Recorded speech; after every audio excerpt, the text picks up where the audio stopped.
नमस्कार दोस्तों, साईं बाबा विज़डम में आपका बहुत-बहुत स्वागत है और आज हम लेकर आए हैं साईं बाबा की बहुत ही प्यारे से विज़डम। तो सबसे पहले तो आपके लिए कैमरा मैं यहाँ सेट कर दिया है मैंने और आज देखते हैं दोस्तों कि साईं बाबा के प्यारे-प्यारे विज़डम क्या हैं। तो हम लोग आशीर्वाद लेते हैं अपने गुरुजनों से और आज हम देखते हैं कि बाबा ने आज हमारे लिए क्या विज़डम लगा रखा है। तो देखिए दोस्तों, आज का जो विज़डम है, जो आया हुआ है हमारे लिए, वो है द फूल। तो थोड़ा-सा आपको क्लैरिटी अगर हो जाए, अगर आपको दिखे कैमरा में, थोड़ा-सा धुंधला दिख रहा है, लेकिन मैं आपको पढ़ के दिखा दूँ द फूल। तो इसमें लिखा है do not be fooled by false gurus trust in baba. अब ये मैसेज क्या है कि बाबा ने कहा है कि बेटा किसी में ऐसे इधर-उधर मत जाओ, भटको मत, मुझ पर विश्वास रखो, ठीक है? अब ये छोटी-सी कहानी हम लोग पढ़ते हैं। Baba narrated this story. Once, four of his disciples were engaged in debate about Brahma, sorry. We all fancied ourselves to be scholars, having completed our study of the scriptures with our guru and gained some knowledge. Said one, the Gita says one must progress through one's own efforts, for the self alone is one's friend. Should we then rely upon another? Another added, one must undertake the journey of life with faith in oneself, controlling the mind and thereby the senses, one can find the right direction. Third said, everything in life is impermanent.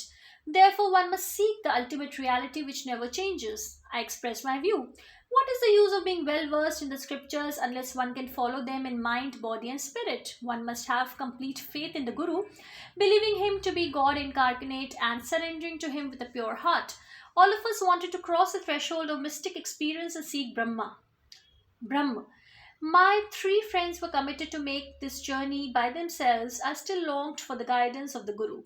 We wandered deep in the forest, hot and thirsty, when we came upon a Banjara. Where do you lads journey to in this intense heat? He asked. We are in the quest of something, we answered. And what may be that quest? He queried. It is a quest not to be disclosed, we said.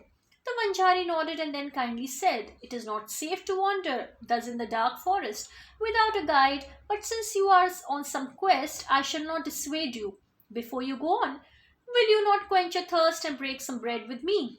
But we were impatient young men on a lofty mission.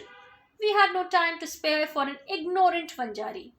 Nah, we turned him down. We would rather go on our way. And so we marched on deeper into the lush, mysterious forest. The poor man thought we might needed a guide. We sniggered. After all the years spent in study, we can surely find our way in a forest. But soon we began to realize our folly. The forest was not as easy as to navigate the pages of a book. It only got thicker and darker, sometimes confusing, sometimes frightening, starving, thirsty, exhausted. Our spirits were sinking lower, and our cultivated minds were no longer capable of showing us the way. We wandered aimlessly in panic, and then, to our immense relief, found ourselves in the little nook where we had earlier met the Banjari. He looked at us, four weary travelers, and smiled. Was it the wrong path you followed? One does not need to guide sometimes, it seems. I am but a simple Manjari, but I do know that nothing is ever gained without first filling the belly. You feed your intellect but neglect your bodies. What do you hope to achieve? When the time is right to realize your mission, he will unveil it for you and lead you by the hand. Until then, you will only indulge in fruitless search. I listened to the Manjari with a gladdening of the heart. He spoke with genuine concern and surprising wisdom. Never refuse food when offered, he continued. Ego does not release its vice-like grip so easily. My three friends scorned his offer yet again and would not partake of his food. He then turned on to me, his eyes questioning. I felt an affinity for this man who, despite having so little, offered to share it with us with a kindness in his heart. Is it not such a person who has truly learned something about life, about the divine? I gracefully ate the proffered piece of bread and slaked my thirst with some water. As I proceeded to thank him, a wondrous thing happened. My eyes no longer beheld the Vanjari. Gurudev appeared before us and asked what was going on. I narrated the events of the day to him, from the adventure in the forest to the kindness of Vanjari. Gurudev looked at us thoughtfully for a moment and said, you seemed very weary from travel. I could lead you that you seek, but such a quest is that which is fraught with difficulties. One must surrender completely to the Guru, obey his word. Do you accept? My three friends consulted with each other again. Of what use was their intellect? It still needed to be led. No, no, no, they would seek their own destinies. They went on their lonely, misguided way, accepted joyously, and stayed back. Gurudev then took me to the well, tied my legs with a rope, lowered me into it. He tied the other end of the rope of a tree nearby. He left me suspended there in inverted position, careful not to let the water touch me. He went away and returned after 4 to 5 hours. He took me out of the well and asked me how I was feeling. I told him I was filled with joy and bliss. He smiled gently at me, led me to his ashram. Oh, how can I begin to describe that place? I was all that I ever wanted.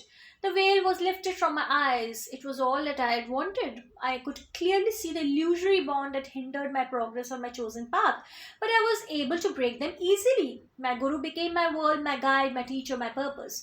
I meditated upon his form. He told me to concentrate, to cease the endless chattering of the mind. And finally, without books or rituals, he effortlessly gave me the ultimate experience of divine bliss. Therefore, I say to you, do not be led astray by bookish knowledge and pointless intellectual debates. If you truly seek the ultimate reality, surrender to a guru who can show you the way. Do not be fooled by one who has only dons the robes of the guru without any real experience of the divinity. He will shower you with sweet, empty words, meaninglessly and shallow. Have faith in the one whose words touch your heart, who leads you without ego or attachment on a true path to Brahmajana. तो देखिए दोस्तों, बहुत ही सुंदर सी कहानी है चार दोस्तों की जो एक बार जंगल में गए ब्रह्म ज्ञान की प्राप्ति के लिए। तो गीता में कहा गया है कि जो तुम्हें ज्ञान की खोज है ना, वो तुम्हें खुद करनी चाहिए, दूसरों पर मत डिपेंड करो। तो सबके अलग अलग मत थे। एक ने कहा कि ज्ञान की खोज तुम्हें खुद करनी चाहिए, दूसरों पे मत डिपेंड करो। दूसरे ने कहा कि सबसे पहले जो भी करना चाहिए अपने ऊपर विश्वास रख के करो। तीसरे ने कहा कि सब कुछ यहाँ पर अस्थाई है, अल्टीमेट जो रियलिटी है वो कभी भी, जो सच है वो कभी भी चेंज नहीं होता। और मैंने, चूंकि मैं कौन था, मैं थे साईं बाबा, तो मैं भी यहाँ पे जा रहा था उनके साथ। तो मैंने भी कहा कि ये सब जो पोथी पत्र जो है पढ़ने का क्या फ़ायदा है अगर हम उनको फॉलो ही ना कर सके।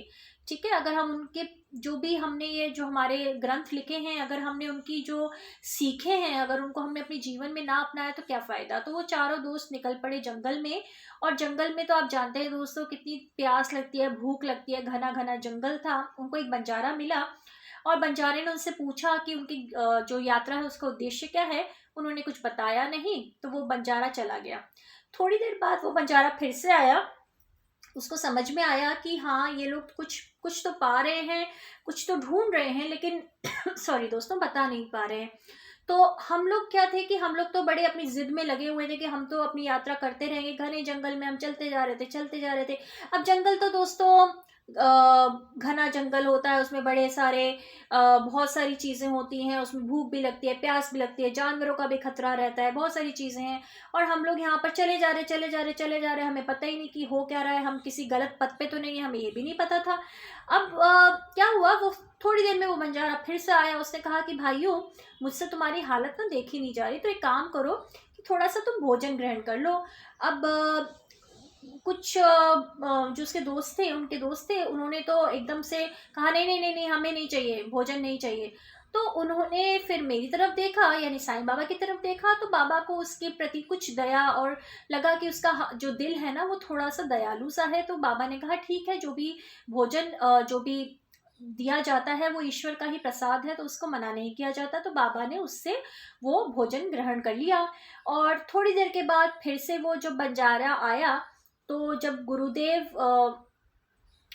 मतलब जब जैसे बाबा ने उसको धन्यवाद दिया, तो एकदम से क्या हुआ कि थोड़ी देर के बाद वो बंजारा तो वहाँ से चला गया, बंजारा चला गया, लेकिन उनके गुरुदेव उनके सामने प्रकट हो गया। गुरुदेव ने हम सबको देखा और गुरुदेव ने कहा कि लग रहा है कि तुम तो अपनी यात्रा से बड़े ही थक गए हो, और अब तुम्हें समझ में आया कि जो गुरु होते हैं ना उनकी तरफ समर्पण करता होता है। तो तीनों जो मेरे दोस्त थे उनको लगा कि गुरु के ऊपर समर्पण करना है कि बुद्धि के ऊपर समर्पण करना है। तो फिर क्या हुआ कि मेरे गुरुदेव ने क्या किया कि मुझे मेरे पैर बांधकर मुझे कुएं में उल्टा लटका दिया, कुएं के ऊपर, और उन्होंने कहा कि भाई मैं जा रहा हूँ और तुम वहीं पे रहो। तो वो बहुत 4-5 घंटे के लिए निकल गए और मुझे तो बड़ा अजीब सा लग रहा था, लेकिन फिर मुझे लगा कि अरे मेरे गुरुदेव का प्रसाद है, तो मैं आराम से वहाँ पे झूलता ही रहा। और फिर उसके बाद जब गुरुदेव आए 4-5 घंटों के बाद, तो उन्होंने मुझे देखा, उनको मेरी निष्ठा से वो इतने प्रभावित हुए कि उन्होंने मुझे अपने आश्रम में न्योता दिया आने का। अब मैं क्या बताऊं उनका आश्रम कैसा था, ऐसा लग रहा था जैसे स्वर्ग के समान है। मतलब इतना सुंदर सा आश्रम था, इतना पीसफुल था, इतनी शांति थी वहाँ पर। वहाँ पर मेरे गुरुदेव जो थे वो वहाँ पे मेरे गुरु बने, मेरे गाइड बने, मेरे टीचर बने, मेरे अध्यापक बने। उन्होंने मुझे बहुत सारी चीज़ें सिखाई। तो इसीलिए गुरुदेव ने कहा कि देखो कभी भी ऐसा नहीं है कि किताबों में कुछ होता नहीं है, लेकिन अगर तुम कभी भी सिर्फ किताबें पढ़ने के लिए पढ़ोगे और उनका ज्ञान तुम अपने अंदर नहीं लोगे, तो फिर उसका कोई फायदा नहीं है। तो तुम्हें ज्ञान जरूर अंदर लेना है अपने अंदर। और वो ज्ञान तुम्हें कैसे आएगा? वो ज्ञान तुम्हें आएगा जब तुम्हें ईश्वर के, अध्यात्म के, तुम्हें अलग अलग तरीके के एक्सपीरियंसेस होंगे। एक्सपीरियंसेस क्या होते हैं दोस्तों? एक्सपीरियंसेस होते हैं जिनको हम अपने ऊपर, जब हम उनको लेते हैं, जब हम उनको झेलते हैं, तभी हमें समझ में आता है कि एक्सपीरियंसेस होते क्या हैं। ठीक है, तो यही हमारे जो आज का जो विजडम था कि फॉल्स जो गुरु है ना, उनके पीछे मत जाइए। अपना जो आपका, अगर आपको ब्रह्म ज्ञान की प्राप्ति करनी है, देखिए यात्रा आपकी है, आप ही को करनी है, कोई दूसरा आपके लिए कभी यात्रा नहीं करेगा। दूसरे आ सकते हैं, आपको थोड़ी बहुत सलाह दे सकते हैं, थोड़ी बहुत गाइडेंस जरूर दे सकते हैं, लेकिन जो यात्रा है जीवन की वो सिर्फ आपकी है। तो वो सिर्फ आपको ही तय करनी पड़ेगी। और आपका जो सच्चा साथी है वो कौन है? वो सिवाय ईश्वर के कोई नहीं है। बाकी सब अपना कार्मिक लेन देन लेने आए हैं, अपने अपने, जब उनके लेन देन पूरी हो जाएगी तो आपको छोड़कर जाते रहेंगे। कोई भी परमानेंट साथी नहीं है यहाँ पे। परमानेंट अगर सिर्फ साथी है तो सिर्फ ईश्वर है। तो उन्हीं पर विश्वास करिए, वही आपके जीवन साथी भी वही हैं, आपकी मृत्यु के बाद साथी भी वही हैं, हर जन्म के साथी वही हैं। और बाकी जो लोग आते रहेंगे जाते रहेंगे, उनका सिर्फ एक कार्मिक लेन देन होता है और कुछ नहीं होता। तो ज़्यादा किसी भी चीज़ से अटैचमेंट रखने की ज़रूरत नहीं है यहाँ पे, किसी भी रिश्तों से अटैचमेंट रखने की ज़रूरत नहीं है। जो है ठीक है, जो नहीं है वो भी ठीक है। बस अपने गुरु पर, अपने ईश्वर पर विश्वास रखें, खुद पर विश्वास रखें। प्रभु से मांगना है तो उन पे विश्वास मांगे। ये विश्वास सबसे बड़ी चीज़ होती है, सबसे मुश्किल चीज़ होती है, और वो बिना ईश्वर के आशीर्वाद के हम नहीं कर सकते। आत्मविश्वास मांगे, क्योंकि हम आत्मा जो हमारी है वो प्रभु की है। तो अपने ऊपर विश्वास करना ही, अपने रचयिता के ऊपर विश्वास करना है। तो बस यही सब मांगे। और यही था साईं बाबा का आज का प्यारा प्यारा विजडम। तो इसको ज़रूर अपने जीवन में ग्रहण करने की हम सब कोशिश करेंगे दोस्तों। और अगर आपका मन करे, अगर आपको अच्छा लगे, तो ये चैनल ज़रूर लाइक करें, सब्सक्राइब करें, और जितना शेयर कर सकते हैं उतना शेयर करें, ताकि बाबा की ब्लेसिंग्स जो है ना, हमारी डिवाइन की ब्लेसिंग्स, वो आपके जीवन में हमेशा बनी रहे। मैं अलका शर्मा नई दिल्ली से आपसे आज के लिए विदा लेती हूँ। कल लेकर आएंगे बाबा की बहुत बहुत बहुत बहुत बहुत बहुत बहुत सुंदर wisdom. Thank you so much.